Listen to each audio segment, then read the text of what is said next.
29 March দুটা ৰাশিৰ শুভ ৰাজযোগ আৰম্ভ হ'ব। এওঁলোকৰ এইকেইটা দিনত বিশেষকৈ এপ্ৰিল মাহটো আৰম্ভ হোৱাৰ লগতে তাৰ আগতে এওঁলোকৰ শুভ ফল লাভ কৰিব। এওঁলোকে বিভিন্ন দিশত সফলতা লাভ কৰিব আৰু যিকোনো কামত তেওঁলোকে পাৰ্যমানে চেষ্টা কৰিব লাগিব আৰু সেই হিচাপে এওঁলোকে ফলো পাব আৰু এওঁলোকে জীৱন যুদ্ধত আচৰিত ধৰণে আগবাঢ়ি যাব পাৰিব।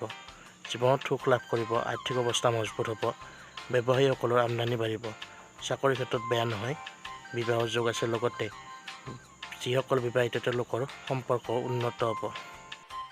শিক্ষাৰ ক্ষেত্ৰতো বেয়া নহয়, শিক্ষাৰ্থীসকলৰ ভাল সময় চলিব, লগতে তেওঁলোকে উন্নত ফল বা প্ৰদৰ্শন দেখুৱাব পাৰিব। এই বিশেষ ভাগ্যশালী ৰাশি দুটা হৈছে মেষ আৰু কুম্ভ ৰাশি। বন্ধুবান্ধৱীসকল 29 তাৰিখত এই দুটা ৰাশিৰ ৰাজযোগ আৰম্ভ হ'ব আৰু এপ্ৰিল মাহৰ আগলৈকে এই দুটা ৰাশি ভাগ্যশালী ৰূপে পৰিগণিত হ'ব। যদি ভিডিঅ'টো চাই ভাল পায় লাইক, কমেণ্ট আৰু শ্বেয়াৰ কৰি দিব আৰু সদায় এনেধৰণৰ ভিডিঅ' পাবলৈ আমাৰ চেনেলটো ছাবস্ক্ৰাইব কৰি দিব। ধন্যবাদ।